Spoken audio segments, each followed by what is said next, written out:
তৃণমূল কংগ্রেস সভাপতি আব্দুর রহিম বক্সী তিনি শুভেন্দু অধিকারীকে পাগল হাতির সঙ্গে তুলনা করে শিকল দিয়ে বেঁধে রাখার নিদান দিয়েছেন। কেন্দ্রীয় সরকারের বিরুদ্ধে বঞ্চনার প্রতিবাদে আজকে একটি সভা ছিল তাদের, সেখানে বিরোধী দলনেতাকে এই ভাষায় তীব্র কটাক্ষ জেলা তৃণমূল সভাপতি। শুভেন্দু অধিকারী নেতা, ন্যাচারাল লিডার। রাত্রিবেলা শুভেন্দু অধিকারী স্বপ্ন দেখে তৃণমূল নেতাদের ঘুম ভেঙে যায়। কখনো হাতি ভাবছে, কখনো হরিণ ভাবছে, কখনো বাঘ ভাবছে। এই নিয়ে আমরা কি করতে পারি? তৃণমূলও যেরকম, তাদের নেতাদের কথাবার্তাও সেরকম। বাদুরিয়ার সীমান্ত লাগোয়া গ্রামে গ্রামবাসীদের হাতে ধরা পড়লো 22 জন রোহিঙ্গা, যারা অন্ধ্রপ্রদেশে দীর্ঘদিন ধরে ছিল, বাংলাদেশের রোহিঙ্গা শিবিরে ফেরার চেষ্টা চালাচ্ছিল। অবৈধভাবে সীমান্ত পেরিয়ে বাংলাদেশে যাওয়ার চেষ্টায় এই মোট 22 জনকে তারা ধরে এবং শেষ পর্যন্ত পুলিশের হাতে তারা তুলে দেয়। কেন ঢুকেছিল কোন পথ দিয়ে? আমাদের তো প্রশ্ন, ঢুকেছিল কোন পথ দিয়ে? পশ্চিমবঙ্গই একমাত্র রাজ্য যেখানে রোহিঙ্গারা ওয়েলকাম গেস্ট, যাদের জন্য দানপাত্র পর্যন্ত মালঞ্চে রাখা হয়েছিল। এবং যিনি ওই আক্রমণ করে এখন জেলে আছে, শাহজাহান, সে দায়িত্ব নিয়েছিল রোহিঙ্গাদের রাখার। বাংলাদেশি মুসলমান অনুপ্রবেশকারীদের ভোটার লিস্টের নাম তুলে গোটা পশ্চিমবঙ্গের সীমান্তবর্তী জেলার জনসন্তুলনকে বদলে দিয়ে তৃণমূল পশ্চিমবঙ্গকে একটা ইসলামিক রিপাবলিক বানাতে চাইছে। এর বিরুদ্ধে মানুষকে দলমত নির্বিশেষে ঐক্যবদ্ধ হতে হবে। হুমায়ুন কবির, তাকে এর আগেও সতর্ক করেছিল তৃণমূল কংগ্রেস, তার দল শোকজ করা হয়েছিল, কিন্তু পরের পর তিনি বিতর্কিত মন্তব্য করা এবার হুমায়ুন কবিরকে লাস্ট অ্যান্ড ফাইনাল ওয়ার্নিং দিল তৃণমূল কংগ্রেসের শৃঙ্খলা রক্ষা কমিটি। তৃণমূলের লাস্ট অ্যান্ড ফাইনাল ওয়ার্নিং বলতে কি বোঝায় সেটা পশ্চিমবঙ্গের মানুষ গত 14 বছরে বুঝে ফেলেছে। হুমায়ুন কবিরকে তো গ্রেপ্তার করা উচিত ছিল। যে প্রকাশ্যে এ ধরনের গণহত্যার প্ররোচনা দিচ্ছে, এথনিক ক্লেন্সিং এর কথা বলছে, এবং যার বিবৃতির কারণে এবং তার নেতাদের বিবৃতির কারণে আজকে এই পরিস্থিতির সৃষ্টি হয়েছিল মুর্শিদাবাদে, তো তাকে তো পুলিশের গ্রেপ্তার করা উচিত ছিল। তৃণমূল সতর্ক করলো, কি এসে যায়? যে রাজ্যের মুখ্যমন্ত্রী নিজে ঈদ উল ফিতরের মঞ্চ থেকে হিন্দু ধর্মকে গান্ধা ধর্ম বলেন, তো সেখানে আর হুমায়ুন কবির নতুন কথা কি বলেছে? ও যেটা বলেছে সেটা দলের লাইন। ও যে ভাষায় কথা বলেছে, ফিরহাদ হাকিম, সিদ্দিকুল্লাহ চৌধুরী, মুখ্যমন্ত্রী মমতা বন্দ্যোপাধ্যায় এবং তৃণমূলের অসংখ্য নেতা এইভাবেই আক্রমণ করে, এইভাবেই কথা বলে। এখানে কি হচ্ছে? কথা বলছে কেন? কি হচ্ছে এটা? কেন্দ্রীয় মন্ত্রী গিরিরাজ সিং আজকে যে মন্তব্য করেছেন তা নিয়ে তীব্র সমালোচনায় বাংলায় শুরু হয়েছে। বিশেষ করে তৃণমূল কংগ্রেস কটাক্ষ করতে শুরু করেছে। তিনি বলেছেন, আমরা বিহারকে বাংলা হতে দেব না। এতদিন শোনা যেত বাংলাকে বিহার হতে দেব না, এবং গিরিরাজ সিং বললেন আমরা বিহারকে বাংলা হতে দেব। ঠিকই কথা বলেছে। রাজনৈতিক অরাজকতা তৈরি হয়েছে পশ্চিমবঙ্গে, যেখানে কোনো আইনের শাসন নেই, যেখানে সাংবিধানিক পরিকাঠামো সম্পূর্ণ ভেঙে পড়েছে, যেখানে প্রতিদিন জাতি দাঙ্গা দেখা যাচ্ছে, যেখানে প্রতিনিয়ত সংখ্যাগরিষ্ঠ যে সম্প্রদায় তারা আক্রান্ত হচ্ছে, মানুষের প্রত্যেকটা গণতান্ত্রিক মৌলিক অধিকার যেখানে পদদলিত হয়ে যাচ্ছে, যেখানে পুলিশ পর্যন্ত আক্রান্ত হচ্ছে, পুলিশের গাড়িতে আগুন লাগছে, কিন্তু পুলিশ নিরুপায় হয়ে দাঁড়িয়ে আছে। তো সেই অবস্থা কোনো রাজ্যের ভবিষ্যতে হবে এটা আশা করেন কি করে? একটা সময় বুদ্ধদেব বাবু ড্রয়ার থেকে কাগজ বার করে দেখাতে যে উত্তরপ্রদেশের বিহারে খুনের সংখ্যা কত আর বাংলায় কি অবস্থা আছে। আজকে তো পরিস্থিতি বদলে গিয়েছে। বিহারের নির্বাচন দেখুন, বাংলার নির্বাচন দেখুন। বুথের ভেতর লাইভ স্ট্রিমিং থেকে শুরু করে ইলেকশন কমিশন একের পর এক নতুন নতুন পদক্ষেপ নিচ্ছেন, সেই কথা তারা জানিয়েছেন। ফ্লাইং স্কোয়াড, র্যাপিড অ্যাকশন ফোর্সের যে গাড়িগুলি থাকবে তার উপরে ক্যামেরা, সমস্ত কিছু লাইভ স্ট্রিম করা হবে ভোটের সময়। এই ধরনের বেশ কিছু অভিনব উদ্যোগ পশ্চিমবঙ্গের ভোটের ইতিহাসে বেশ কিছু নতুন নতুন উদ্যোগ নেওয়া হচ্ছে বলে মনে হচ্ছে। এটা দুর্ভাগ্যজনক। পশ্চিমবঙ্গ যার একসময় ভারতকে পথ দেখাতো, আজকে তাদের রাজ্যের মানুষের মৌলিক অধিকার, গণতান্ত্রিক অধিকার প্রয়োগ করবার ক্ষেত্রে এত বাধা তৈরি হয়েছে যে কোনো নির্বাচনই জনমানুষের প্রকৃত প্রতিফলন ঘটছে না। আর সেই কারণেই নির্বাচন কমিশনকে এ ধরনের ব্যবস্থা নিতে হচ্ছে। এটা খুব একটা সুখের সময় নয়। গত 38 দিন ধরে বিকাশ ভবনের সামনে ধর্নায় চাকরি প্রার্থীরা। এখন গতকাল থেকে তারা অনশনে বসছেন। 10 জন প্রতিনিধি এই অনশন করবেন বলে সিদ্ধান্ত নেওয়া হয়েছে। দেখুন, আন্দোলনকারীরা কিভাবে আন্দোলন করবেন, কবে করবেন, কজন করবেন, সেটা সম্পূর্ণ আন্দোলনকারীদের বিষয়। আমরা এই আন্দোলনকে রাজনৈতিক রঙে রাঙিয়ে দিতে চাই না। এটা স্বতঃস্ফূর্ত ক্ষোভ এবং তারই বহিঃপ্রকাশ হচ্ছে।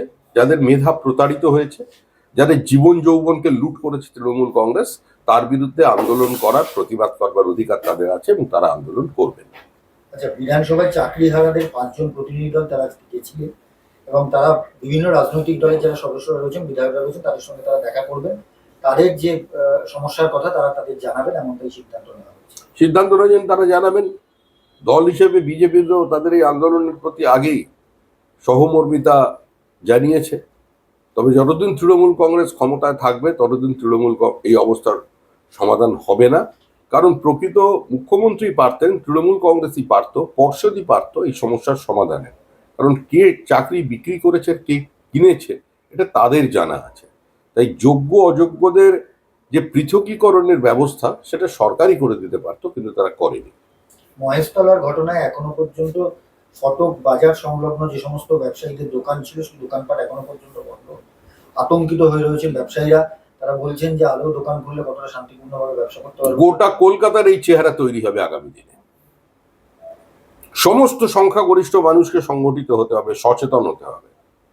এই নিকৃষ্ট মৌলবাদী ফ্যাসিস্ট আক্রমণের বিরুদ্ধে আজকে পশ্চিমবঙ্গের মানুষকে নিজেদের রাজনৈতিক পতাকার ঊর্ধ্বে উঠে পশ্চিমবঙ্গকে বাঁচাতে আজকে এদের বিরুদ্ধে প্রতিরোধ করে তুলতে হবে এবং তৃণমূলকে বিসর্জন দিতে হবে। কারণ এই সমস্ত ঘটনার জন্য দায়ী হচ্ছে তৃণমূলের ধর্মীয় প্ররোচনামূলক বক্তব্য আর ধর্মান্ধ কিছু মানুষের চরম মৌলবাদের কাছে ভোটের স্বার্থে আত্মসমর্পণ। গতকাল একটা তাৎপর্যপূর্ণ বিষয় দেখতে পাওয়া গেল, যখন সুকান্ত মজুমদার তিনি যাচ্ছিলেন মহেশতলায়, তখন তাকে আটকে দেওয়া হলো, বলা হলো 163 ধারা জারি রয়েছে। কিন্তু পাল্টা ফটক বাজার এলাকায় বিভিন্ন জায়গায় সংখ্যালঘু যে সমস্ত মানুষজন রয়েছে তারা বিক্ষোভ দেখালেন। তারা বললেন সুকান্ত মজুমদারকে ঢুকতে দেওয়া হবে না, কোন রকম বাইরে। তারাই মনে করছেন তাদের সরকার চলেছে। 163 ধারা জারি ছিল। তৃণমূল কংগ্রেসের সরকার বর্তমানে এবং ভবিষ্যতে যে আশার আলো দেখতে পাচ্ছে, সেটা একমাত্র দেখতে পাচ্ছে 30% ব্লক ভোটের মাধ্যমে। এতে সংখ্যালঘুদের কোনো কল্যাণ হচ্ছে না, তাদের সর্বনাশ হচ্ছে।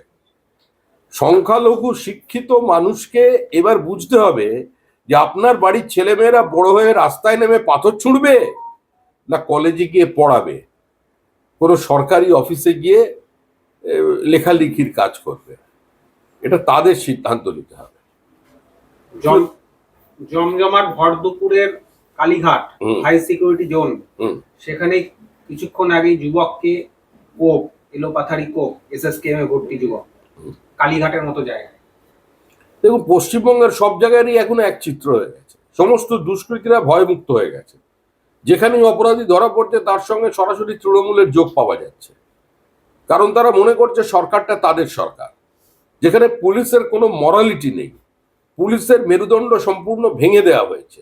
কিছু পুলিশ অতি সক্রিয় হয়েছেন, কিছু পুলিশ আত্মসমর্পণ করতে বাধ্য হয়েছে, আর কিছু পুলিশ এর সঙ্গে তাল মিলিয়ে লুটে নেমে পড়েছে। তো সামগ্রিকভাবে যেখানে আইনের শাসন নেই, যেখানে শাসকের আইন আছে বলে কোর্টে প্রায় প্রতিষ্ঠিত হয়ে যায়, সেখানে আর কালীঘাট আর গড়চুকু মুখের মধ্যে পার্থক্য কি থাকতে পারে? ও কালীঘাটটাও আগামী দিনে টিটাগড় হয়ে যাবে।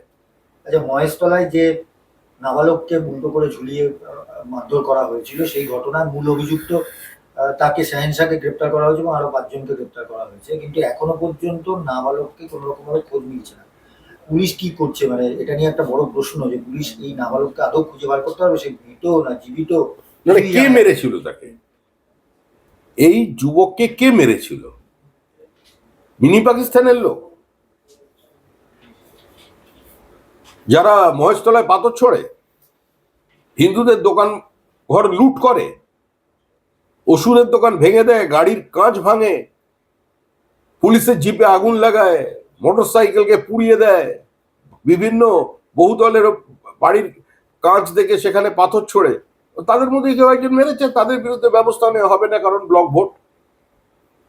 একটা লাস্ট প্রশ্ন, সেটা হচ্ছে জীবনতলার জামাইপাড়া এলাকায় তৃণমূলের লোকজন তৃণমূলকে মেরেছে। অভিযোগ যে খৈরুল, তার নাম, তৃণমূল কর্মী, তার পরিবারের লোকজনকে মারধর করেছে তৃণমূলের আরেক সদস্য। কি তোলাবাজি দেয়?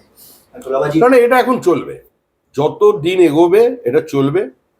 পুজোর পরে বিশেষ করে কালী পুজো পেরিয়ে যাবার পর এটা আরো বৃদ্ধি পাবে, কারণ তৃণমূল চলে যাচ্ছে বেলা শেষে নিজেদের মধ্যে ভাগের গন্ডগোল, নিজেদের যে আগে একটা হিসাব করে দেওয়া ছিল 25-75-এর যে ভাগ সকলকে দিয়ে খাওয়ার যে ব্যবস্থা, আজকে সেই পরিকাঠামোটা ভেঙে গেছে এখন তৃণমূলের মধ্যে, কারণ তৃণমূল বুঝতে পেরেছে নাও আর নেভার।